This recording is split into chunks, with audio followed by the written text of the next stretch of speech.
My name is Derek Lawson, and for most of my life, I believed that stability was something a person could build with care. I believed that if you nurtured your home, your marriage, and your work with honesty and patience, everything would remain steady. Savannah had reinforced that feeling for years. The slow drawl of the river, the Spanish moss swaying from ancient oaks, the brick sidewalks warmed by the southern sun. It was a city that whispered steadiness. Or so I thought. That Wednesday started like any other. The gallery was preparing for a new exhibition, a collection of contemporary works from a visiting sculptor. The air smelled of fresh paint, cold metal, and sawdust from the installation crew. I walked the floor, hands behind my back, studying the placement of each piece. Curating for me was never just about arranging art. It was about creating a path for people to feel something they had forgotten they were capable of feeling. Awe, wonder, a sudden stillness inside the chest. I took my work seriously, maybe too seriously, but it was the part of my life where clarity always existed. At 4:30 that afternoon, the gallery closed early. The sculptor requested privacy to walk the space alone, to see how his work breathed without the interruption of movement or conversation. I did not argue. I took it as a small gift, a little more daylight than usual to return home. The air outside was warm and carried the scent of blooming azaleas. I drove with the windows down, letting the wind roll through the car, easing my shoulders and loosening the tightness behind my ribs. I thought about Isabel, my wife of 7 years. I pictured her sitting in the kitchen with her hair tied up, a cup of coffee beside her, tapping her fingers against the table in that nervous rhythm she always had when writing. She was a screenwriter, always chasing dialogue, always searching for the perfect line. But for weeks something had changed. She had been coming home later and later. Meetings about new projects, networking events, dinners she insisted were important. I had asked a few times with gentle curiosity. She always replied with the same tone, persuasive, warm, and just confident enough to disarm suspicion. I wanted to believe her. I chose to. When I walked into the house that afternoon, the first thing I noticed was the quiet. The kind of quiet that suggests someone had been waiting for you. The kind of quiet that holds something unspoken. Isabel was seated at the dining table, her laptop open in front of her. Her eyes flicked up quickly when she heard me. "Oh, you're home early." Her voice was steady, but her hands were tense on the keyboard. "The gallery closed early today," I said. I set my keys down. I tried to offer a smile. She nodded and looked back at the screen. "I am finishing a contract for a new project. It is a big opportunity. I have to submit it by tonight." There was nothing wrong with the sentence itself, but the air around it felt wrong. A faint tremor behind her voice, a hesitation, something like guilt. I had studied people through their reactions to art for years. I knew how to read silence. I walked farther into the house. The hardwood floors creaked gently under my steps. Sunlight pooled across the living room rug. Everything appeared exactly as it should, and yet something was out of place. I could feel it, the way you feel a storm before the first drop of rain. I sat across from her. "Do you want help?" I asked. She shook her head too quickly. "No, I am fine." She closed the laptop slightly. Not fully, just enough to create a barrier. A small wall between us. I watched her for a moment. Her eyes were red around the edges, as if she had been crying earlier. But her smile, the one she offered me then, was practiced. Familiar. Polished. It was the smile she used at film festivals and interviews. The smile of someone performing steadiness. I felt a faint pull on my chest. A warning. A whisper. But I said nothing. We went through the rest of the evening with a strained gentleness. We cooked dinner side by side, but the rhythm was off. Our movements no longer matched. We ate quietly. We cleaned quietly. And when night came, she went to bed first. I remained downstairs, staring at the thin stream of light under the bedroom door. I wanted to believe her. I wanted my life to stay whole. But there was a truth settling inside me like heavy stone. Something in our home had shifted. Not loudly, not dramatically, just enough that I could no longer ignore it. And as I sat alone in the living room, the ceiling fan humming softly overhead, the realization grew sharp and clear. Love is not always lost quickly. Sometimes it unravels thread by thread, until the fabric you once wrapped yourself in becomes something unrecognizable. I did not know yet what I would discover. I did not know how deeply this quiet change would cut, but the foundation of my life had begun to move, and I felt the ground beneath me shift. I just was not ready to admit it. Not yet.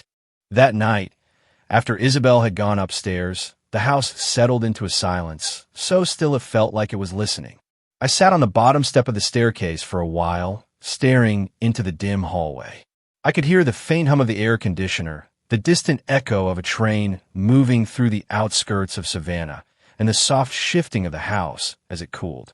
Isabel's footsteps crossed the bedroom floor above me, followed by the creak of the mattress. Then nothing. I stood and moved toward the small room we used as an office. We rarely went in there unless we needed to sort mail or write something down that could not be forgotten. I had told myself I was just going to tidy a few things. Straighten the desk. Put away the stack of envelopes that had been sitting untouched for days. Ordinary tasks. Quiet tasks. Tasks for a man trying to convince himself that everything was fine. The room smelled faintly of paper and old wood. A single lamp glowed on the desk, casting a warm pool of light. As I moved the stack of envelopes, something thin slipped out from between them, fluttering to the floor like a leaf in autumn. I crouched down and picked it up. A receipt from a hotel I recognized, one of the oldest and most elegant in downtown Savannah. The kind of place with dark oak paneling, velvet chairs in the lobby, and live piano music drifting through the bar in the evenings. I had taken Isabel there once for our anniversary. She had loved it. The date on the receipt was recent. Too recent. The charge was for one room. One room for 2 guests. 2 glasses of an expensive wine. And a dinner served in the suite. Candlelit. No doubt because that is how that hotel served dinner to its guests when they wanted privacy. My heart did not leap or race. It did not break with a crack. It simply sank, slow and heavy, like a stone falling through deep water. I stared at the receipt for a long time, my fingers tightening around the edges. The air in the room seemed to grow thicker. The walls felt closer. I could hear my own breathing, steady but strained. There was no explanation that made sense. No possible reason she would have been there with someone else unless the truth was exactly what it appeared to be. She had not stumbled. She had chosen. The realization felt cold and strangely steady. A quiet truth settling into place. I rose from the floor, the receipt still in my hand. I walked upstairs, my steps slow, controlled. When I reached the bedroom door, I paused, listening. I could hear her breathing. Soft, even, peaceful. I opened the drawer of the dresser and pulled out a small overnight bag. I filled it with only what I needed. A few shirts, a pair of jeans, a toothbrush, socks. I moved quietly, and the quiet was a mercy. I did not trust myself to speak. My voice would have cracked under the weight of everything I had realized. When I finished, I stood at the foot of the bed and looked at her. Isabel was sleeping on her side, hair falling across her cheek, the same way she always had. The woman I loved, the woman I trusted, the woman who was no longer who I believed she was. I did not wake her. I walked out of the house, locking the door behind me as gently as I could. The night air hit me like a wave. Cool, damp, real. Streetlights cast long shadows across the pavement. A dog barked somewhere in the distance. The world went on, unaware of how drastically mine had just shifted. I drove without really thinking about where I was going. The roads were nearly empty. Savannah at night had a way of looking untouched, like a painting held in stillness. I passed the riverfront, the old warehouses converted into shops and restaurants, the cobblestone streets where tourists wandered during the day. I ended up outside Mason's loft. Mason had been my closest friend for more than a decade. A sculptor with a sharp mind and a straightforward honesty I had always admired. I knew he would not ask unnecessary questions. He would wait for me to speak when I was ready. I knocked on the door. It took only a moment before Mason appeared, his expression shifting from confusion to concern in a heartbeat. He did not speak. He just stepped aside to let me in. Inside, the loft smelled of clay and metal, the scent of a space where hands are always shaping something new. I set my bag down near the couch. Mason looked at me, his eyes steady. He knew something was wrong, but he did not push. I sat on the edge of the couch and stared at the floor. My hands were still, resting in my lap. I felt tired, not the kind of tired that sleep can cure. A different kind, a tiredness of the heart. My phone buzzed in my pocket. A message from Isabel. Where are you? Then another. Derek, please answer me. Then another. Please. I did not respond. I cannot. I leaned back and closed my eyes. The truth had found me, and now I had to decide what to do with it. But not tonight. Tonight, I simply let myself breathe. The morning light crept slowly across Mason's loft, turning the concrete floor a muted gold. I woke on the couch with a stiffness in my back and a hazy disorientation that comes from sleeping somewhere unfamiliar. For a moment, I forgot where I was.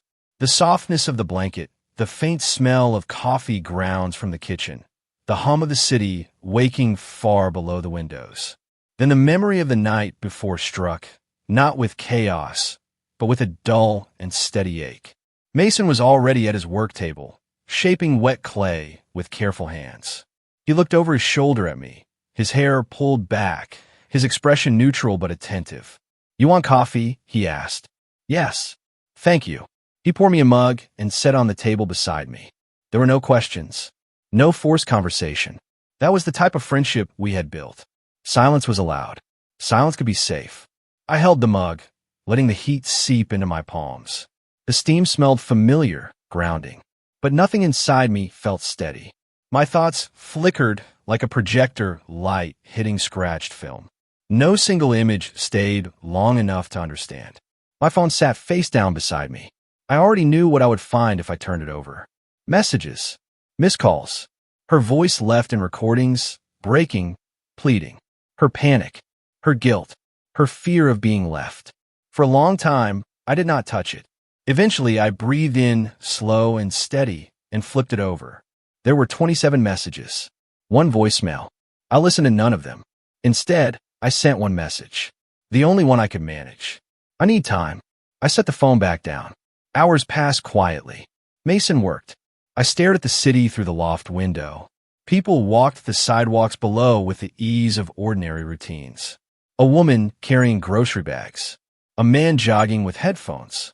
A small dog tugging its owner toward a patch of sunlight. Life continued, unaware of the fractures forming in mine. By noon, I walked outside to clear my head. Savannah's streets were framed by live oaks draped in Spanish moss, the branches forming natural arches overhead. Sunlight filtered through the leaves in soft, shifting patterns. The scent of earth and river breeze filled the air. I had always loved these streets. They felt rooted, alive, untouched by time. But today they felt different, as if the world had shifted slightly off axis. I found myself walking without direction, down Jones Street with its historic row houses, past Forsyth Park where children chased each other near the fountain. The laughter was high and bright, careless. I envied them. How light their lives must be. Or perhaps everyone carries something invisible, and there simply had not surfaced yet. My thoughts circled around Isabel, not with anger, but with a heavy, exhausted confusion. I tried to piece together the timeline, the signs I must have ignored. The late nights, the anxious smiles, the way she avoided eye contact when talking about her projects. It felt strange to realize that I had lived beside someone I loved and yet had missed the quiet unraveling of her heart. I wondered when she had stopped choosing me, and why I had not seen it sooner. When I returned to the loft, Mason had started sculpting a new piece. He looked up as I stepped inside. "Did you eat?" he asked. "No." He nodded once. Then he made sandwiches. It was the simplest act of care, and somehow it felt both grounding and painful. I sat at the table and forced myself to take a few bites. The bread was soft.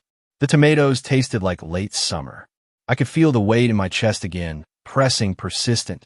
Finally, Mason set down his drink and spoke. "Do you want to talk?" The question was quiet, without pressure. An open door. I stared at the grain of the wood table, tracing the thin, dark lines that curved across the surface. "She was at a hotel," I said. The words sounded distant, like I was repeating something I had overheard. "Dinner. Wine. 4-2. Mason did not flinch. He did not offer cliches or apologies or outrage on my behalf.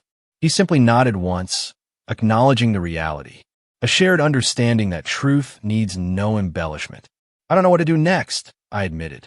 The confession tasted bitter. I had always been the grounded one, the steady one, the one who knew how to move through the world with purpose. Now I felt unmoored. You don't need to decide today, Mason said. You only need to breathe. The simplicity of the words was a relief, a permission I had not known I needed. Days passed quietly. I stayed at the loft. I went for walks. I breathed. Isabel called less frequently, as if she realized that silence had its own message. I did not ask her for explanations. Maybe I would one day, but not now. Not like this. I began returning to the gallery to prepare for the new exhibition. The sculptures stood like silent sentinels along the polished floor, their forms both strange and familiar. I found comfort there, among the shapes of creation, among things formed by hands with intention. Art is honest, even when people are not. One evening, I stood in the center of the gallery alone, the lights low, shadows stretching long across the floor. The room was quiet, still, and for the first time since I found the receipt, I felt something shift inside me. Not forgiveness, not closure, just space. Space to understand that the life I had would not return to what it was, and space to begin imagining what might come next. Savannah changed with the seasons in ways that were subtle, almost shy. By the time a few weeks had slipped by, the late summer heat had begun to soften. The days were still warm, but the evenings carried a gentler breeze, the kind that reminded you things could shift without force. Change could arrive quietly, like a curtain lifting. I had fallen into a rhythm at Mason's loft, waking on the couch, showering in the small tiled bathroom that smelled faintly of cedar soap and linseed oil, making coffee in silence while sunlight crept along the brick walls. I went to the gallery most days, returning later to the loft where Mason worked well into the night. The steady scrape of his sculpting tools had become a kind of background music. Familiar, constant. Isabel called less now. The messages arrived only every few days. They grew shorter, more restrained, not because she had stopped wanting to speak, but because she finally understood that nothing she said could undo what had already been done. In the beginning, her messages were full of apologies, confessions tumbling out in broken sentences. She had met someone during a film event. She hadn't meant for anything to happen. She had been confused. She didn't know how to explain it. The words were tangled, frantic, but the truth, when stripped of its decoration, was simple. She had chosen another life for a moment, and it had cost her hours. One afternoon, I returned to the house we once shared. I had avoided it until then, not out of anger, but because stepping through that door felt like entering the ghost of the life I once believed in. The key turned easily in the lock. The house was clean, quiet, still. The air smelled like lavender detergent and old hardwood floors. Sunlight poured through the living room windows, catching dust motes suspended like tiny drifting stars. I walked slowly through each room. They looked the same, but felt unfamiliar, like replicas of memories instead of the memories themselves. In the bedroom, the sheets were changed. The bed was neatly made. My side of the closet was mostly empty, though a few shirts hung there still, their sleeves brushing lightly together as if whispering. I did not take them. In the kitchen, a note sat on the counter. A single page, her handwriting careful and unsteady. It did not ask for forgiveness. It did not try to rewrite the truth. It simply said she hoped I would remember the years that were good. I folded the note and slipped it into my pocket, not to hold on to the past, but because it felt like the final piece of the story I needed to take with me. That evening, I returned to the gallery. The exhibition was only days away, and there were final adjustments to make. Lighting angles, walkway flow, the small, precise details that shaped how people would experience the space. I worked alone, moving from sculpture to sculpture, adjusting spotlights until each piece stood in its own quiet reveal of illumination. The gallery felt like a cathedral at night. High ceilings, open air, shadows like long, thoughtful pauses. I stood in front of the largest sculpture in the collection, a tall, abstract form of twisted steel and carved stone. Powerful, tense, and yet something about it felt tender, as if it held all the weight of a person trying to become something new without losing everything they once were. I reached out, resting my fingers lightly on the cool surface. I had always believed art reflected the truth of the person who created it. But now I understood something more. Art could also reflect the truth of the person who stood before it. My life had not ended. It had shifted. The ground had trembled, yes. But I was still here, still breathing, still choosing. The night of the exhibition arrived. The gallery filled with the soft murmur of voices, heels tapping against polished floor, the faint scent of perfume and cologne in the air. People moved from sculpture to sculpture, pausing in contemplation, whispering impressions to one another. I stood at the edge of the room, not as the host I once was, but as an observer, watching quietly, listening, feeling the presence of the art, the space, the city outside the windows. Isabel came in toward the end of the evening. She stood near the entrance, her hands clasped in front of her. She looked smaller than I remembered, or maybe less certain. Our eyes met. She did not walk toward me. I did not walk toward her. We simply held each other's gaze for a moment that felt suspended outside of time. There was no anger left in me, only distance, a wide, quiet distance where love had once lived. She gave a small nod. I returned it, and that was all. The night ended slowly, the gallery emptying until only the hum of the overhead lights remained. I stood alone in the center of the room, surrounded by forms shaped by hands that believed in transformation. Outside, the city lights glowed against the dark blue of the evening sky. A warm breeze drifted through the open side door, carrying the soft scent of river water and magnolia. I stepped outside and breathed in deeply. The night air felt different now. Wide, open. Something new was waiting. I did not know its shape yet, but for the first time in a long time, I was ready to walk toward it.